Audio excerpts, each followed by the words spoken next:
It's Just Business with Steve Thomas and your host, Chris Larry.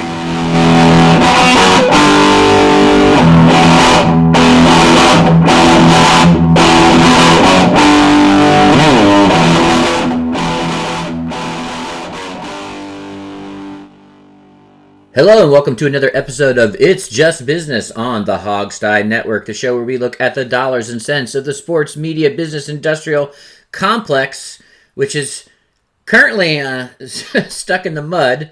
Maybe it's not an industrial complex anymore. Maybe it's I don't know what it would be, but it's certainly on pause. How you doing today, Steve? I'm good. It's, the sports industry is a sports fantasy right now, maybe more than anything. Sports disaster, perhaps. That might be a good adjective.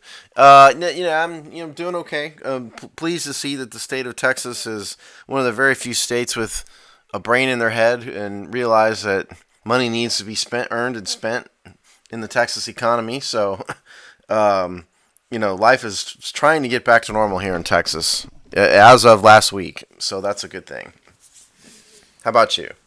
Day by day, getting through. We'll see. I'm healthy. Family's healthy. That's all I can ask for right now. But are you still up in the woods up there? Still hiding out in the Catskills, definitely. See, I've never been judge me all you want. I've never been upstate New York, so I don't know how, if that's a real rural thing or if it's just a bunch of rich people up there with, fancy houses or what it is. Not that you're one of those necessarily, but I don't know really what to think of the Catskills. Well, it's both of those things. It's pretty rural, though, I have to say. Catskills is where, this was Vegas before Vegas in the 40s, 50s, 60s, started to die off in the early 70s. But, probably the easiest cultural reference is Dirty Dancing. That was the Catskills. So this is was Jewish vacation land here. That's exactly what it's with the Borscht Belt. It's where comedians like Henny Youngman and Milton Berle got their start. Even Jerry Seinfeld, Frank Sinatra. It's where Wilt Chamberlain, as a 15-year-old from Philadelphia high school phenom, would come up here and work as a bellhop. There's a great mini documentary about Wilt Chamberlain's time in the Catskills when he wrote his book, the one where he famously claims he slept with 3,732 women or whatever. He dedicated it to the owners of the famous Hotel Kutcher's whe worked, and said they called him his second parents. So is there a whole generation of very tall people now in the Catskills? Yeah, right. You would think, right? It kind of goes against his, maybe he was a little too young at that point, except for with that numbers, you'd have to start pretty young. So it really was Vegas before Vegas. In something like 1955, it was the largest tourist density in America. So that all is gone. But that's sort of its, and they came up here because it's, fresh air and mountains, and that all still remains relatively intact. And you'll like this, Steve, because of business boondoggles, but they think that there's that level of tourism can return, so they gave the area a gaming license, and that has not been going well. And I imagine coronavirus is not helping at all. Yeah, well, I just would never dream of going. I wouldn't go to the Catskills, unless there was some other reason to be there. It's just not. I don't think anybody in the South would make an explicit effort to do that. Maybe up in the Northeast you could kind of make a thing of it, but I think that's way too regional. If you live in Texas, you're not going to go, let's go to the Catskills for the weekend. It's just too difficult. No. So I don't know if they're ever going to make it into the Vegas of the Northeast again, necessarily. No. And there's other industries here that are actually bringing parts of the area that need to coming back. Because it was almost, not literally, but it was pretty much overnight. Basically, airfare and changing habits, social mores, all that good stuff. By I think the last of the giant hotels closed in like '86, and by that time they were the only ones holding on, and it was like turning off a night switch in terms of what it was. You know, they invented man-made snow here, first hotel to have an Olympic-sized swimming pool. All these like hospitality industry things that are pretty commonplace were all invented in the Catskills. And now they're gone in the Catskills. They're gone in the Catskills. It's just Chris and a bunch of either rich Jewish people apparently, or a bunch of like gentleman farmers. One of the other. And you know what it's a lot of, especially because the area was sort of culturally Jewish, and then the Hasidims moved in. So summer, June, July, August, giant camps of Hasidim, even just like half a mile from me. Oh my God. I had no idea. Someone who, has been fortunate enough to not have to live in New York. This is the stuff you learn. New York for life, baby. Yeah. Just kill me. Just kill me now, please. I love my state. I'm glad you love your state. That's fine. Best state in the union. You would probably find the Catskills lovely. It's just a rural area with mountains, trees, and lakes. But there's only so much of that I can take, too. I mean, that's fun for a while. But I wouldn't want to live in an area like that either. That's not, no. Well, I have now lived here more consecutive days in a row than ever since we bought the house almost 10 years ago. So I bet you're happy. You're glad you did it now, though, huh? Oh, yeah. We talk all the time. Like, that was it was definitely. And my wife will tell you that having lived through 9/11 and a bunch of other stuff in New York, like having an escape hatch was definitely part of her calculus. See, that's pretty common for New York City people, though, right? Oh yeah, to have a second place, yeah. And we don't even. I mean, we rent our place in the city, so this is the only thing we own. I mean, I like New York in terms of a nice place to visit, but for me, there's no way I'd ever want to live there for a huge variety of reasons. It's just not my thing.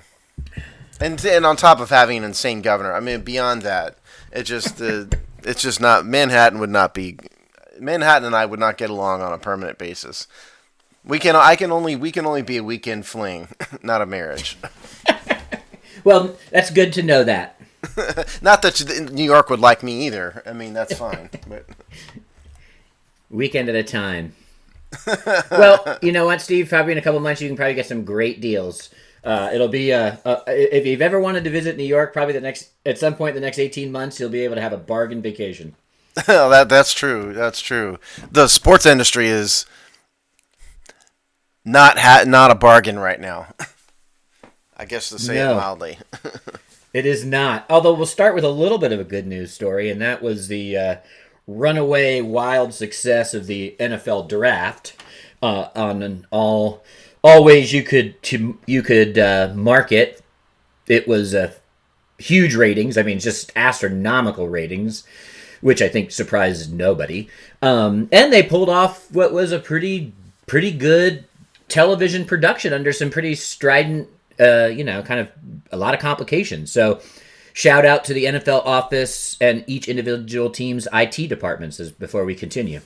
Really the only virtual, quote unquote, virtual thing about it was the actual draft picks themselves. Because either way, the team GMs and their staffs every other year are in some building making picks. And then they transmit them to the league office one way or the other. That's exactly what happened this year. The GMs were in some building somewhere and they transmitted the picks to a league office. There might not have been a guy physically walking a card up to a podium, but beyond that, there was sort of no difference in terms of how the teams physically drafted picks. That part wasn't really any different. They were in their living room or in their basement instead of at the team facility. And so the virtual part of it was a bit. I'm trying not to say this in a negative way. It was a bit exaggerated almost to me. The virtual part truly was the draft picks because they're in their houses. They shipped out ESPN or the NFL Network or somebody shipped out camera equipment and professional lighting to like 200 people's houses. That was definitely different. But other than that, and then you had Roger the Dodger in his basement, And that part of it I didn't think did very well because I don't. He's just not a host. I told somebody I might have said this on the air, on the Hog side. They kind of needed like a Jimmy Kimmel or somebody, to sort of to be the host.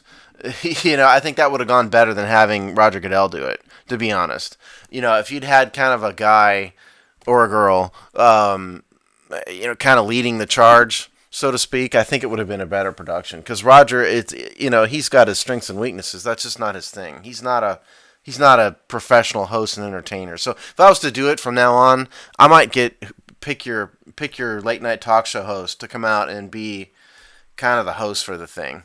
I think that would be an improvement. But in terms of the product itself, I like the cameras and all the GMs. They could do that in team facilities, easy. That's great. I like that part of it. I like to see the players in their real natural habitat, so to speak, and their real homes. About half those players were not in their real homes. They were clearly, rental apartments somewhere, for a variety of reasons. But I thought it was a great product overall. There were some cheesy things to it, some minor quibbles. I thought having the TV with the wall of fans behind Goodell was stupid. But beyond that, that's a minor point. I thought it was a great product for the most part. Yeah, I wouldn't disagree. I mean, yeah, the thing about Roger Goodell is I would totally agree that he's not a host, but he seemed to be enjoying it. So I don't know if any. He seems to think he might be a host. Yeah, he's not. So Yeah, no.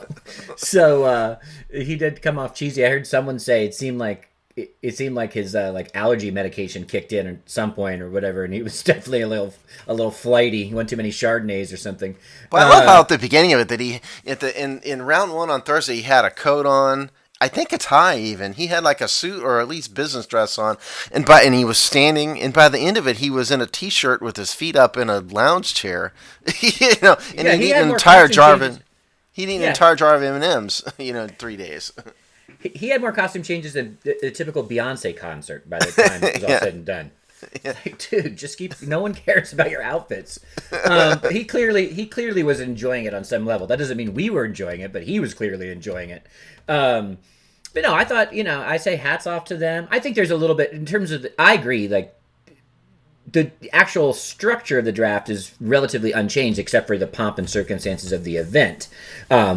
Which the NFL would love to get back to. They're not, but there will be things that will be seen as innovations. I agree, like seeing players in their own environment. I think cameras in war rooms. I think all those things actually will survive. The NFL is never going to get away. In fact, they've already announced they're going to do a redo in Vegas, but they're never going to get away from the event part of it because that makes them a lot of money. It's another big, kind of business cultivation event, et cetera. It's a big TV show, so they'll go back to that. But I think lots of elements they'll definitely keep.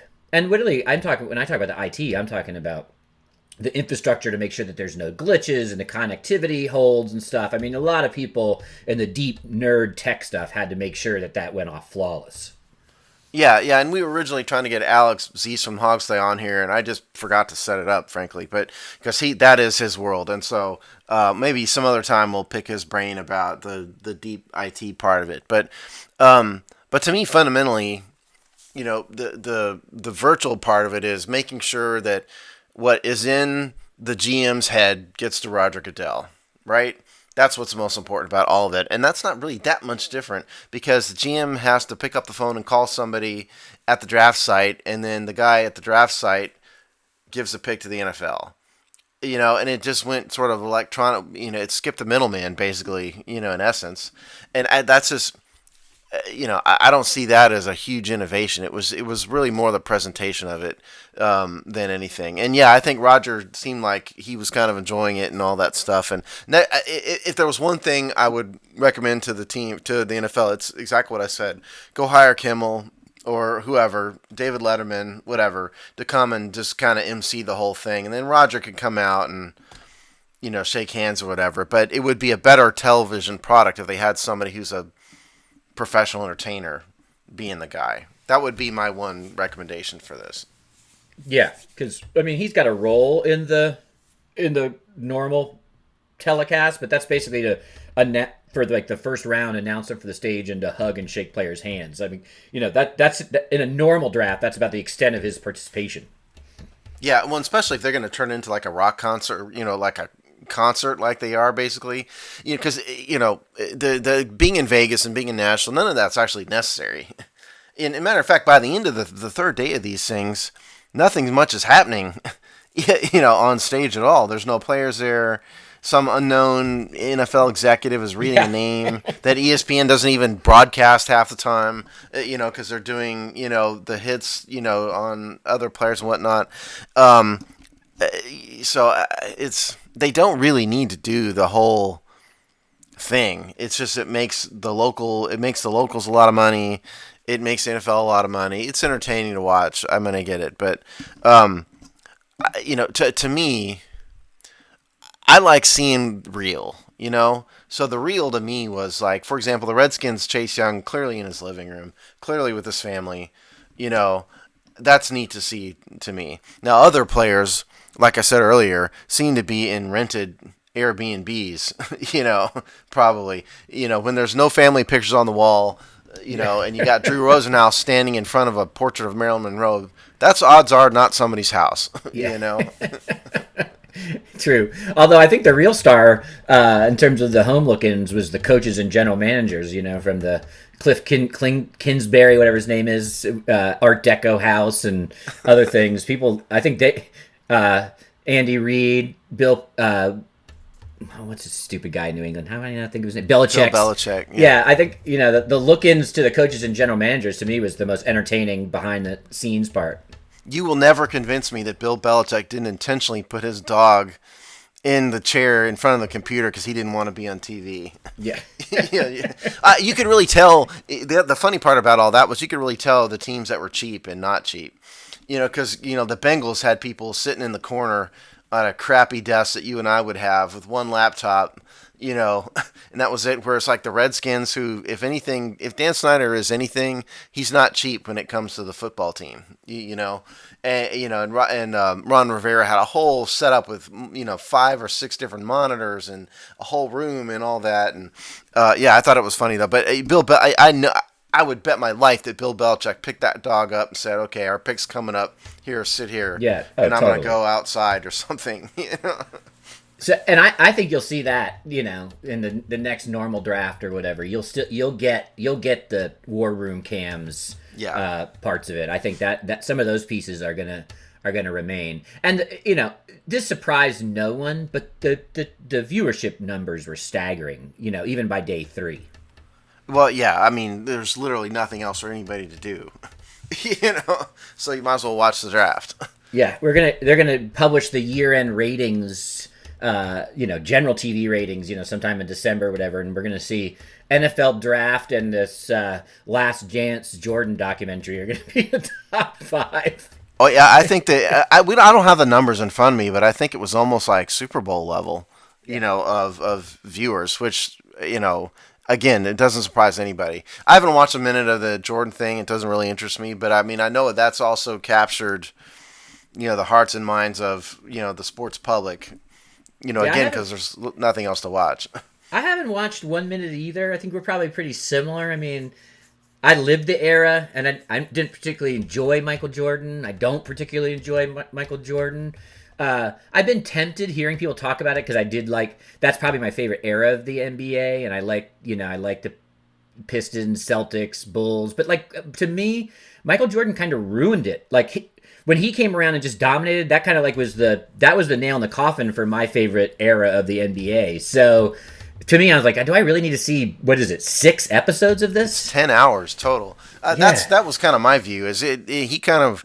I've never been a Jordan fan. I think he's kind of a jerk personally, and some of the things that's gone on in his private life, I don't really like that.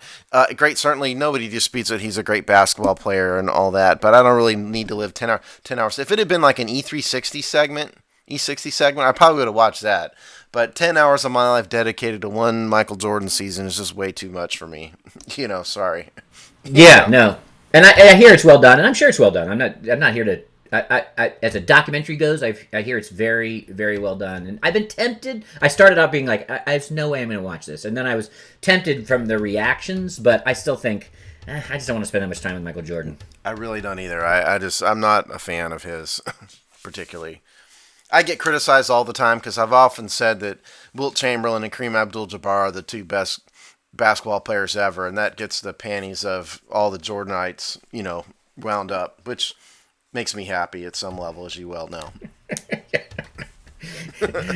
All right, well, let's go from chuckles and laughter to looking at the wasteland that is the sports media sports business landscape right now. We've been checking out this article in ESPN. It's called, we'll put it in the show notes, "Sudden Vanishing of Sports Due to Coronavirus Will Cost at Least $12 billion, analysts say." And then it kind of goes on to, the rest of the article actually goes on to underscore how ridiculously low that estimate probably is in the end by breaking down all of these like additional losses of revenue. And I think the biggest thing about how just not real this number is really is that it doesn't even count things like golf, NASCAR, so it doesn't even necessarily count the loss of like these other pretty large business sports things. And then youth sports, sports and recreation, the article does a really good job of actually peeling back the layers of stuff that the original number doesn't even capture. Yeah. I think the public just sees the fact that more or less baseball, basketball, and the NFL currently aren't on TV, and that's kind of all anybody sees at a surface level. But the truth is, as the article goes into, you're talking about hundreds of thousands of jobs, trickle down economics that go all the way down to the local level. The article breaks down, for example, the many youth sports complex, city and county youth sports complex that are just going completely unused right now to the cost of tens of millions of dollars, a month in some cases. I guess one point you bring out of this is that the article made a point of saying that the loss of college football in particular, if it happens, I don't think it will, but if it happens, would be just absolute devastation to universities. Especially since they did lose March Madness. We talked about that last show. If you also lose an entire college football season, that's basically all of the funding for athletic departments for the year. Between March Madness and college football, don't quote me on the percentage, but that's like 95% of the income for universities. So I don't know what you do. And the article makes a point of saying that. What do you do?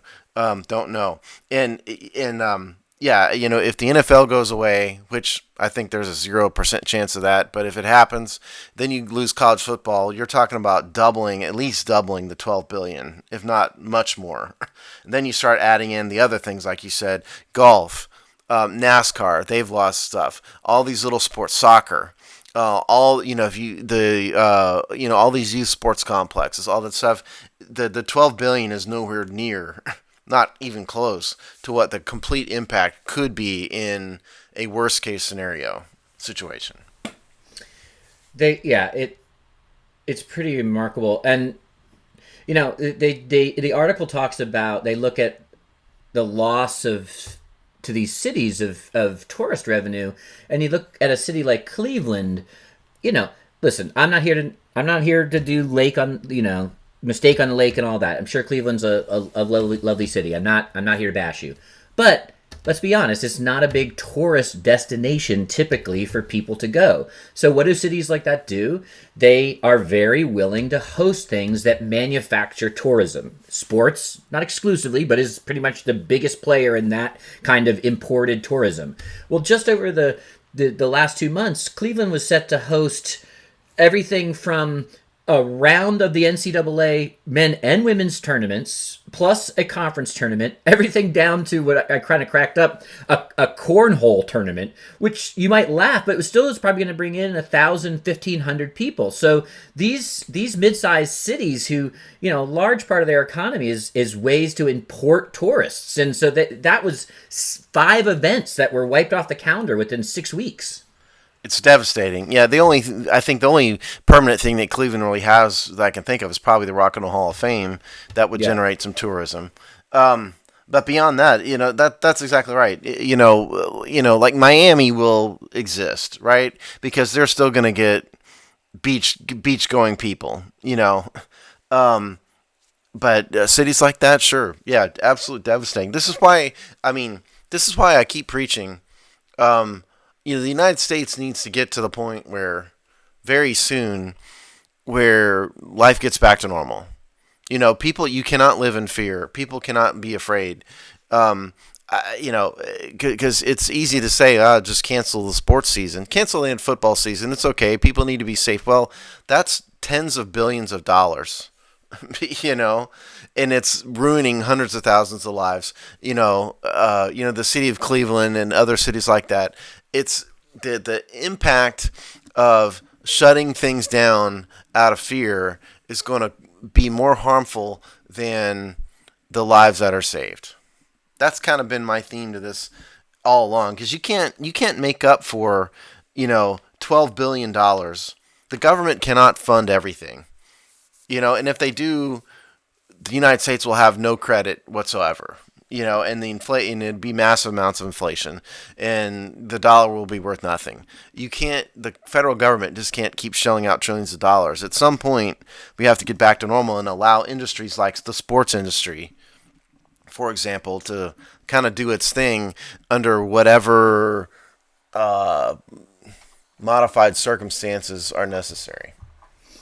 One number that no, first I should have written this down, but oh, here we are. One number that popped out to me that just sort of shows the breadth of the issue is that they estimated, and this report says that up to 524 occupations are associated with the sports industry. Not jobs, obviously, would be low there, but just think about an occupation. That's a definition of a job. 524, and that's everything from your GM, coaches, players, to accountants, to trainers, to concession staff, to scouts, to Travel, dancers, right? waiters. Travel agents, yeah, Yeah. So 524 occupations associated with the industry. That's a lot of That's a lot of jobs. Titles. It cited. It says outdoor recreation generated $427 billion in 2017. If there's no more outdoor recreation and that completely goes away, and that's encompassing sporting goods stores, golf courses, fishing tournaments, all those stuff. That's dramatically. It's a whole lot more than 12 billion. That's 427 billion. That's the kind of thing that you can't just insure. Wimbledon was smart, but nobody else has pandemic insurance. The federal government can't fund the entire economy, for any length of time. So it's devastation. I can't remember. I'm going to get it wrong. Somebody quoted in here said that this is like hell freezing over for sports. There's a quote in here. I'll find it. I just don't know what you do except open things up and get going as soon as possible. The NBA has talked about. The NBA has already let teams go back to their training facilities. So that's started, and I think even in Los Angeles, the Lakers kind of ignored, the city of Los Angeles and did it anyway. And so I think all 30 teams are now practicing again, and with some limited restrictions. They're talking about, moving the season back. We'll get to that. But in terms of economics, Chris, I don't know what you think, but I don't know another answer to help this but to just get going as soon as possible, now, immediately. Well, you could ramp up tests and investment in actually making it scientifically safe. Well, nobody's saying, be unreasonably unsafe. I just think I just have not. There is not the public health program, tests, ramped up investment in vaccine and/or therapy, which seems to be moving from sputtering to some movement in the last week to 10 days. But that has to be systemically in place for that to really happen. Because if without that, and it just blows back, then you just double down on the cancellations in a month to 6 months. And then that's just going to be worse. Well, I mean, on the other hand, the true death rate of the coronavirus is not that much higher than the flu. You know, we're not talking about the Black Plague here. I mean, I think the society's been unnecessarily scared. 45 million people caught the flu in the United States alone in 2017, 2018 flu season. 45 million. I'm not going to debate this with you. You all can out there Steve's made up his mind. If you want to believe that, you're welcome. I'm not. That's a fact. Those are facts. I'm not making those numbers up. Those are fact. Those are published CDC numbers. Those are conveniently used facts. There's significant differences between the two. The death rate is what it is, man. It's not the same. But have at it. You guys, everyone, go do their own Twitter research. I'm not debating that right now. But it's without that kind of systemic public health plan in place, then the reopenings are going to be in name only, and it's going to bounce back. Well, and you're not going to have the confidence. You can reopen something. That doesn't mean you're going to have full stadiums. Well, that's the problem, right? You do have to make the public confident, because we scared everybody, rightly or wrongly. And you're right, we can save that for some other podcast. But the fact of the matter is that people are scared. And so how do you make people comfortable? Do you, like, for example, the state of Florida has authorized sports venues to reopen with a limited capacity, so you're talking about, I think it was 25%, I think is the number, 25% capacity. You spread people out, for between rows and a number of seats between people and that kind of thing. That's what the state of Florida is planning, and there's no real reason why every state couldn't do that to some extent or another. And I think that's probably going to be the plan at first going forward, is having some sort of restrictions like that. And I don't understand the science behind the mass temperature checks that they're doing, because I haven't really looked into it. But you combine some sort of mass temperature checks with spread groups out, and you have at least a limited capacity. At least that will help, and get stuff back on TV with some fans in the stands, and some's better than none, as this article points out. Well, this article and many others, and even when we see what we were talking about with the draft and the Jordan documentary, and even some of the different contingency plans for these major sports, golf is doing it. But a major theme for the show for the years it's been on has been that TV revenue is the king, and so we can talk all we want about getting butts into seats and all that, and of course that's a huge part of the economic impact of sports. So I'm not undercutting that to a degree, but the major push will be, how do you get these events back on television? That will be the number one driver ahead of full stadiums. Yeah, and that's kind of the nature of my point about our little bet that isn't a bet yet or whatever about the NFL season is they just want to get more than anything, they want to get back on TV, because like you said, it would be a loss of revenue to not have fans in the stands, but to not be able to broadcast the games, starting in September, with the incidentally, which is coinciding with the start of the TV season, now you're talking billions of dollars. And that's where the real economic devastation comes into play. I think the NFL could do without having fans in the stands, and they would survive, but they can't survive not broadcasting games. So I really think the NFL in particular, more than any other league, will absolutely move heaven and earth to make sure that there is a full 17-game season that starts on time. No matter what, I think that is their goal.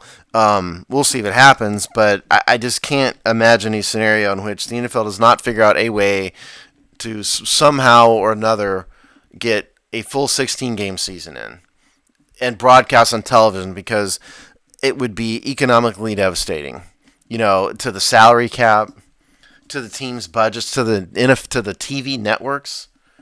Don't forget, as Chris said, look at the ratings at the end of the year. You know what's always in the top 10 are a bunch of football games, the Super Bowl, playoff games. The networks count on these games also. They love primetime games. So it's I think the NFL in particular will move heaven and earth to get a season in. That's what I think. Oh, I don't disagree with that at all. I just think one of the pieces of heaven and earth they'll move is they'll back it up a couple weeks.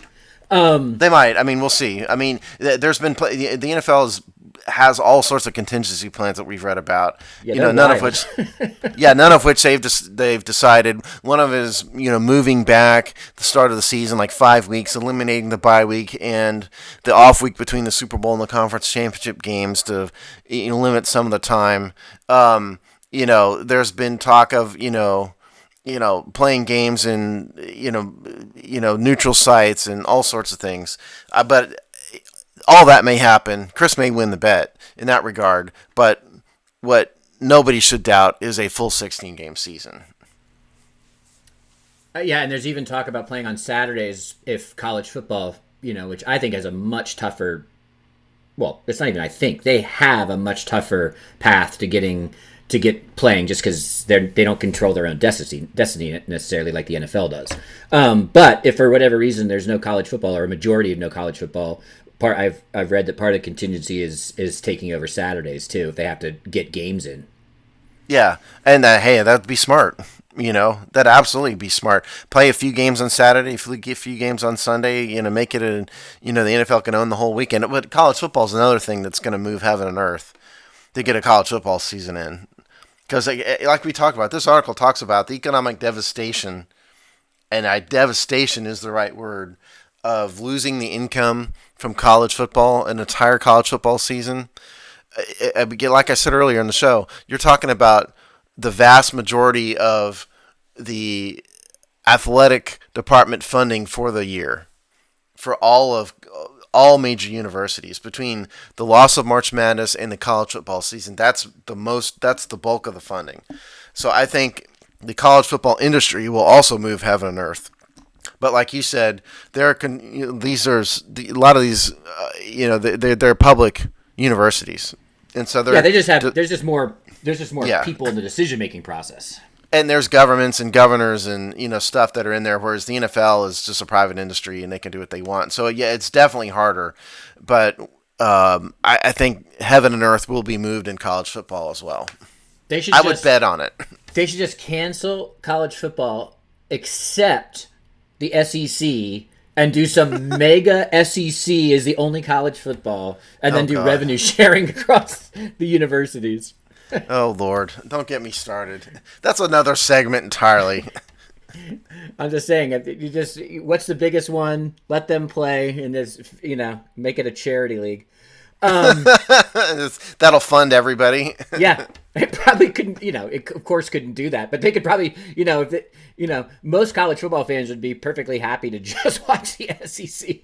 Well, in the South and the East, yeah, sure, but the West Coast fans, no. They want their Pac-10.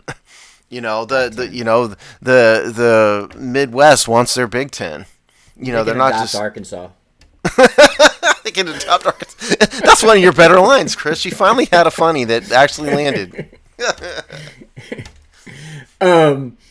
Yeah. What do you predict won't come back? I'm beginning to wonder if I was about to say the NBA, except that now with the news that they're talking about moving 2020-21 back a couple months, that means that they're going to move heaven and earth to get those last games in. So that's going to definitely come back. I think what doesn't come back are some of the smaller stuff, like soccer. Nobody's moving heaven and earth for soccer. There's not those kind of sports are barely hanging on as it is. And so I think some smaller sports may be gone. But the big star, I don't think any of the big three is gonna leave. I think baseball will figure it out. They may have some sort of mega city kind of thing going on, but baseball, football, basketball, college football will all be back. But I think what won't be back are I'll predict soccer. If you make me choose, I'll say soccer for 2020 of And the you major mean stuff. the U.S. League, MLS? U.S. Yeah, Yeah, yeah, yeah. I don't mean Europe because that's a whole. They'll move heaven and earth to make sure that comes back too. But yeah. U.S. soccer, I think it's just going to be over. Because also, I mean, you're talking about a summer sport with soccer. The MLS season. So I think that they just don't have the economics to make people want to do it. So that if you make me choose, I'll say soccer. I think, and this is something that was hinted at in the ESPN article. I think what's super interesting is that college conferences were already a joke. We've talked about this in the past. It just became a money grab, and you got Maryland and the Big Ten and a bunch of ridiculous stuff. I think we could see, especially in a world where they gotta rebuild college athletics in some way after this, whether it's the immense loss of revenue from the major revenue generating sports, whether it's whatever. Because to me the conference system was such a scam anyway the last 20 years, especially the last 10. I think something there, I don't know, maybe doing away with them because they need more of a collectivist view of college athletics. They become smaller. I think that was one of those things that was already weak. And I think the way we think about conferences, and especially in basketball and football, will be, I think will be radically reimagined, a couple years from now due to this. What happens though if college football has a regular season? A regular meaning a normal, more or less normal season. I still think you'll see that the way these conferences are constituted won't make as much sense because there'll be new things to figure out with TV contracts, and there won't be as much money, right, in these regional ones. So there won't be as much incentives. I don't think it matters whether they play or not necessarily. I just think that the conferences as a governance and fiscal shared responsibility mechanism will just have to be radically rethought. That's an interesting thought, and all these conferences now have TV networks. There's an SEC network and a Big Ten network, and all these.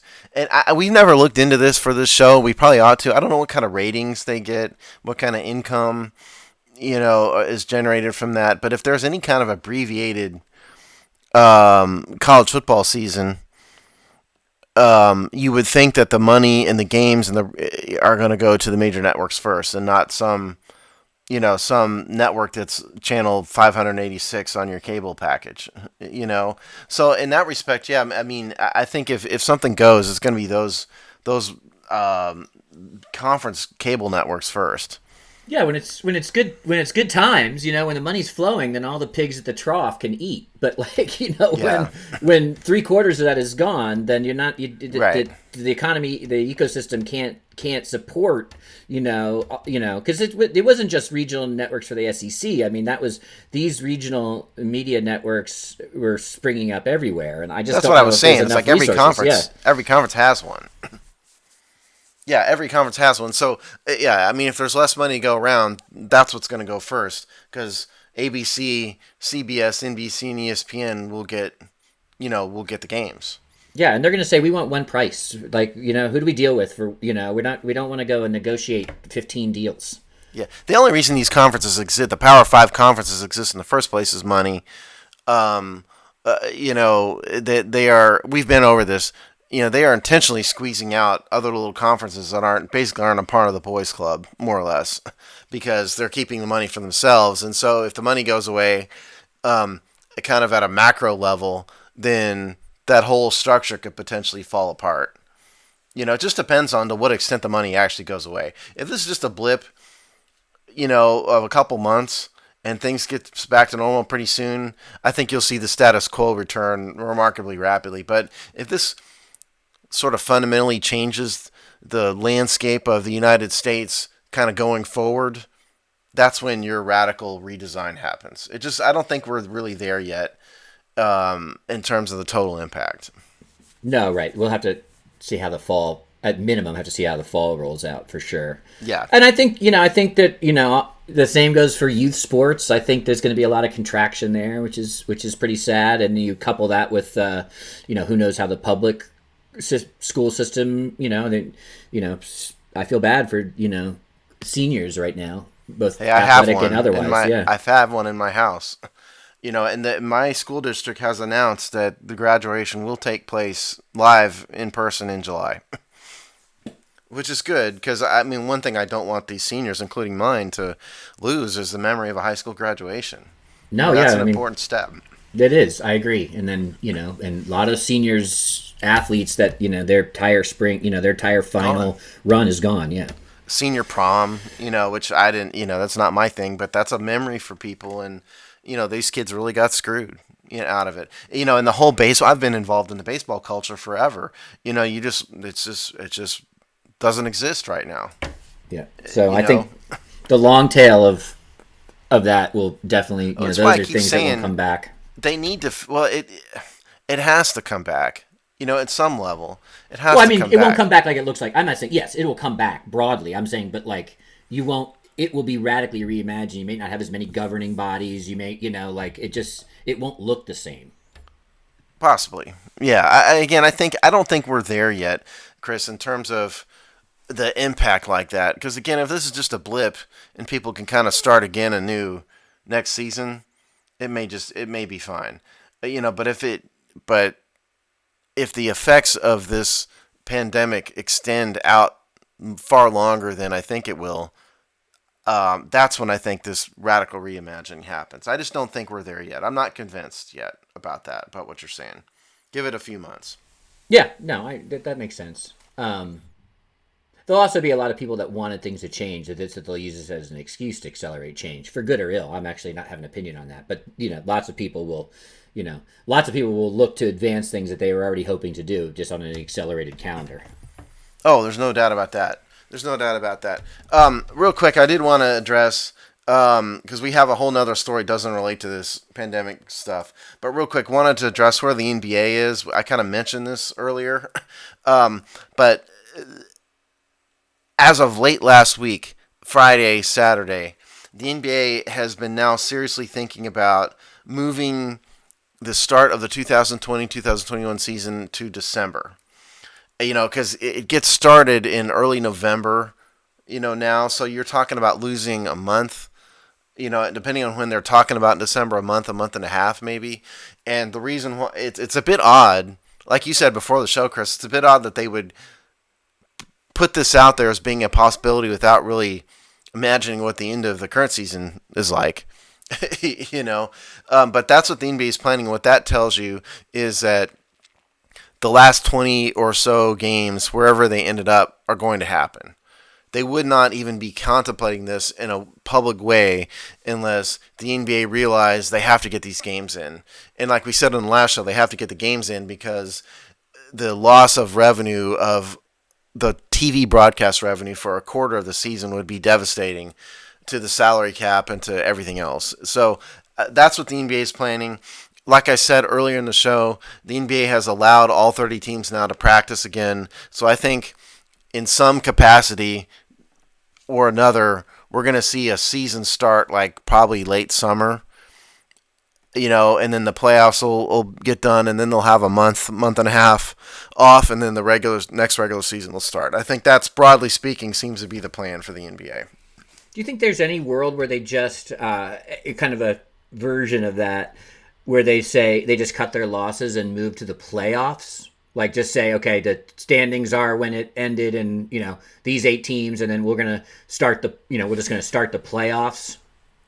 I think the economic reality says they can't. That's the problem. They'd have to accept that there would be a massive salary cap hit if they did that. That's the real problem, because the salary cap, player contracts are driven by the salary cap. The salary cap is driven in large part by TV revenue. Merchandise revenue is probably the same, maybe a little less because people don't have any money right now. But the big driver is going to be TV revenue. And so if you lose a quarter of the TV revenue for the regular season, that changes the salary cap for next year. And then all of a sudden contracts are going to be, completely out of whack. So I think for that reason alone, I don't think they're going to do that. I think they would rather back everything up and broadcast the games. So no, I guess. And long answer to your short question is no. Unless the TV networks decide to take the loss, thinking that they would get, they could make Yeah. the revenue up with the excitement around like an instant playoffs.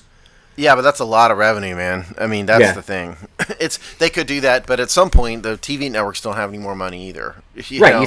You think of, I mean, if you think about ESPN, ABC owned by Disney, Disney's taking a beating. So it's not like, so you think of the biggest players with the biggest coffers, they're not immune. Disney has got to be in the worst shape of any company out there.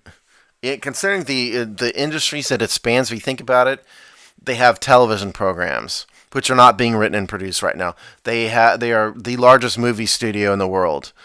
They're not producing or showing movies right now. ESPN. The parks. Don't forget. I mean, the parks and the hospitality. Parks. Yeah, I was getting to that. They were vertical integration on that stuff too. So it's not just people. It's just not ticket gates at Disney. It's also all the hotels. They bought all that. They got every piece of that whole hospitality industry. All of that is completely shut down. And so Disney, I think, if you had to pick a company that's the worst hit, it's probably Disney. At least it's up there. And again, I think for that reason, those kind of reasons, I think the NBA will. I don't think anybody wants to just cut their losses. I think they want to broadcast the games, and I think they were encouraged by the fact that the ratings for those sports events that have happened, the Jordan thing has got massive ratings. I understand we don't have the numbers in front of us, but massive ratings. The draft, all those things, I think tells the NBA that if we just get back on, baseball too, we just get back on in any capacity, the ratings are going to be huge and the ad revenue will be up and we'll be fine. So I think I don't think there's. I think the major networks who are the TV sports are going to all move heaven and earth to get the regular season in as much as possible. Well, we'll see. I think the NBA is the easiest to stage as a TV event too, way more than baseball. So I think they have some. Yeah. They have some. You could literally go to you could go to Michael Jordan's home gym and play a game if you had to. Baseball, not the same. You can't, you have to have a baseball, MLB quality baseball field somewhere. And that's not, you can't go to the, Dubuque, the Iowa City, city complex and play a Major League Baseball game, No, not with $1 million knees. Right. So we will see, we'll see. I mean, who knows what's going to happen? That's kind of the bottom line on everything at this point. And we'll see. I'm sure before we have the next show, we'll have more. There'll be more updates, however you need to find them. Absolutely. We're going to do an update on the story that we were tracking. I always like to check in on stories we talk about, and that was the lawsuit from U.S. women's soccer claiming discrimination on pay and other aspects, but a judge has come down with a ruling on not really ruling, he threw it out, right, on the equal pay issue. Steve, you want to give us an update there? Yeah, so recall this goes back almost a year ago or so. The women's during the last Women's World Cup, the U.S. women's soccer team players themselves started complaining about them not getting pay that was equal to men, specifically to the men's U.S. soccer team.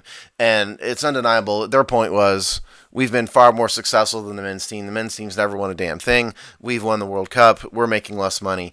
There was a big debate about it at the time. We covered it on this show.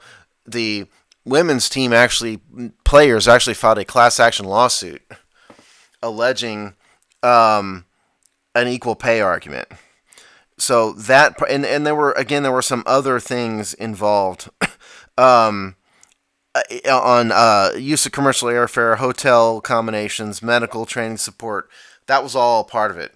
The judge has thrown out the main claim, which was the claim for equal pay. So that is gone. The reason why he threw it out is this. The women's argument was really a bit disingenuous. And the reason I say that isn't because they don't deserve, they haven't been far more successful. They have.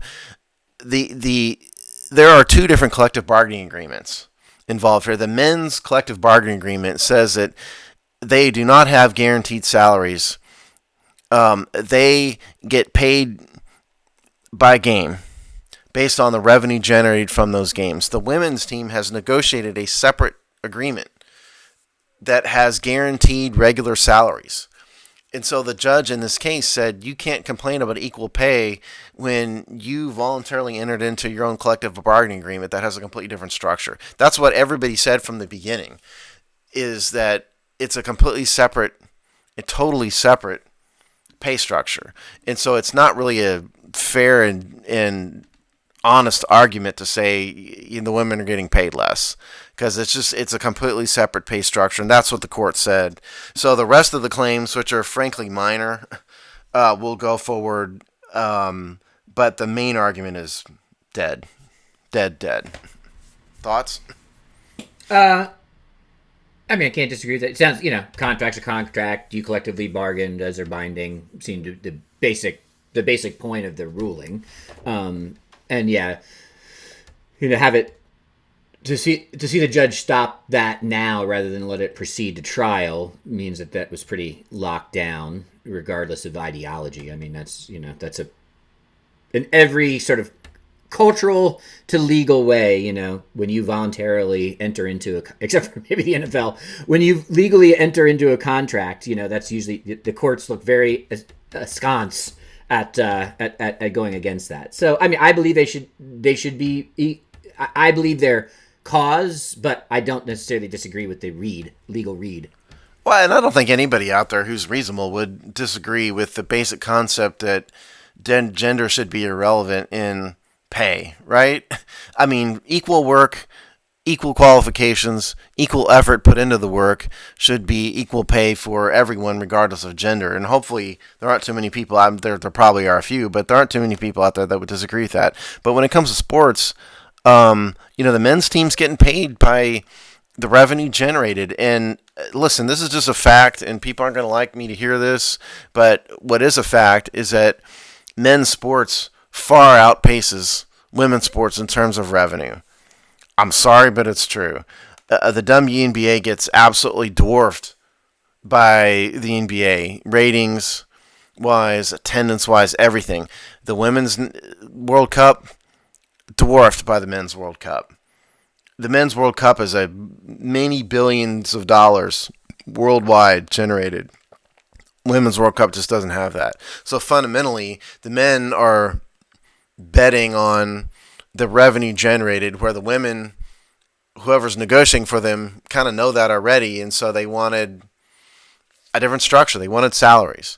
And once you've agreed to that, the court says that's just on you. Courts don't like to toss out collective bargaining agreements as a general rule. The NFL's proved that time and time again. Courts just don't want to go against what's been collectively bargained for good reason. So that's where we are with that.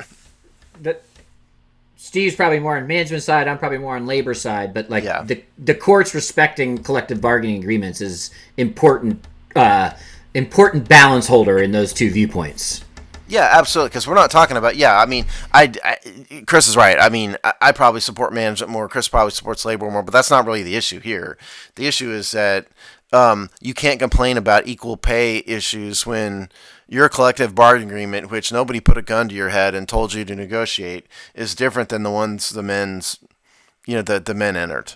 Yeah, and if courts go and overturn collective bargaining agreements, and the whole thing is broken. It falls apart. Yeah. There's a reason why we have a Federal Labor Relations Board, is to keep stuff like this in check without having courts come in and toss out collective bargaining agreements. Because then, if you start litigating that, the whole labor process becomes a nightmare. Yeah, it does. Nothing sticks.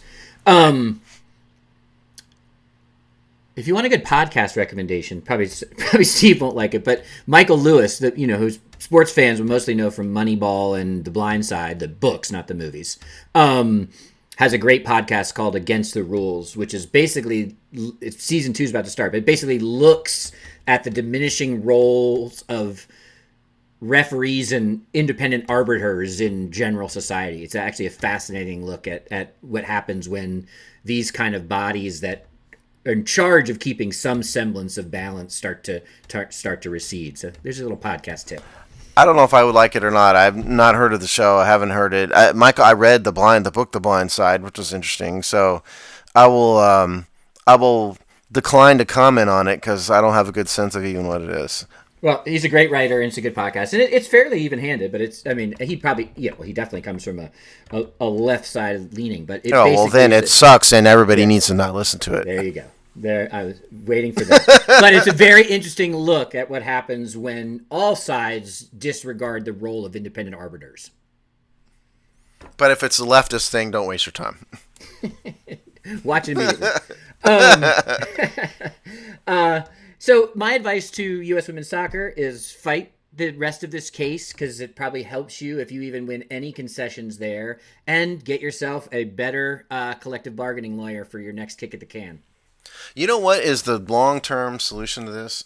The macro-level solution for all women's sport. If you want to make more money, make as much as men, you have to get as many eyeballs looking at it. Okay?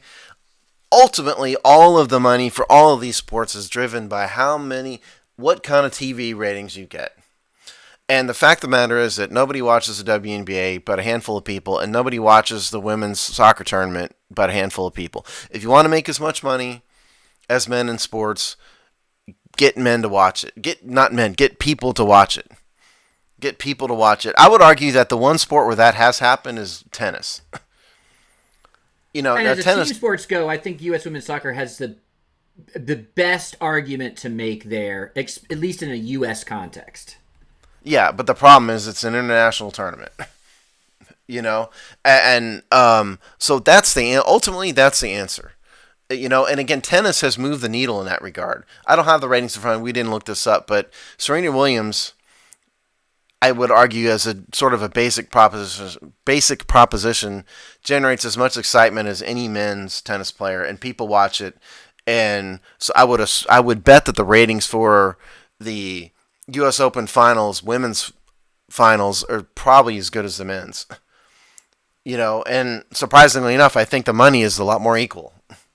But that's the answer. You want more money, make people watch it. Convince people that it's as good a product as men's basketball and men's soccer. Period. That's it. And I think you see a tightening of the gap in U.S. ratings when the men and women's play. So I think they have they are way past a WNBA NBA type of dichotomy. So they are they're not there yet, but the viewership of their playing that last round was pretty solid.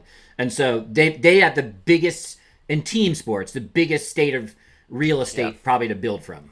Yeah, no doubt about that. But it's just the tournament as a whole doesn't generate anywhere near as much money as the men's tournament. It's half as big, internationally. I mean, it has half the number of teams, and the ratings, and the income generated just isn't the same. That's why they don't make as much money. No matter what you collectively bargain, it's ultimately driven by how much money it makes. And it's not the same. Yes? Yeah. But although, like I said, the women's team is in striking distance, for at least for U.S. eyeballs. According to the Wall Street Journal, U.S. women's soccer games have generated more revenue than the USSF than U.S. men's games over the past 3 years. And if that's the case, then change your collective bargaining agreement. Next time it comes up, bet on yourselves like the men's team did. Right. So that's my advice. And they have a puncher's chance, and especially if you compare it to something like the NBA, WNBA. Yeah, which is not even in the same ballpark. That's single A baseball versus Major League Baseball in terms of ratings and money. Yeah. So get yourself a better lawyer for your next collective bargaining agreement, which we probably should know, but I'm not sure when it's up. I don't know. Maybe we'll follow that when we get the next update in this story, which will probably be when they're collectively bargaining their next contract. Yeah, true. All right, and Steve, give the listeners what to expect on the Hog side coming up. Okay, we've got our regular off-season slate of events on the Hog side, so stay tuned for the weekly episodes and all the regular written Redskins content. If the regular season has changed. We will figure out how to adapt from that. But for now, it's just situation normal. Seasons of Discontent is going back into hiatus for a little bit while we have this lack of sports. But that show will be back. And that's the promo for today. All right. So we'll be back in 2 weeks. I'm sure the world will give us more stories to talk about. Maybe there'll be some kind of event. I think the world is tired of watching athletes play each other in the various video game versions of their sport. My corner of the world is not watching it because I think that's stupid. So I'm not watching it. I'm not watching it either. I mean, yay for them, and if it's for charity, all the better. But do your thing. I'm not getting my eyeballs on it. No, do your thing, but that's dumb, and I'm not wasting my time on it. All right, we should have men's versus women's U.S. soccer team on FIFA. Maybe that's how that's how we decide it. Kill me now. Soccer on video games. Oh, that sounds great. It's one of the highest selling titles of all time. I know. I know. All right, with that, we'll save all of our video game esports debates for when John returns to the fold. So we'll have a bonanza of fights about esports. True. Until then, we'll see you in 2 weeks.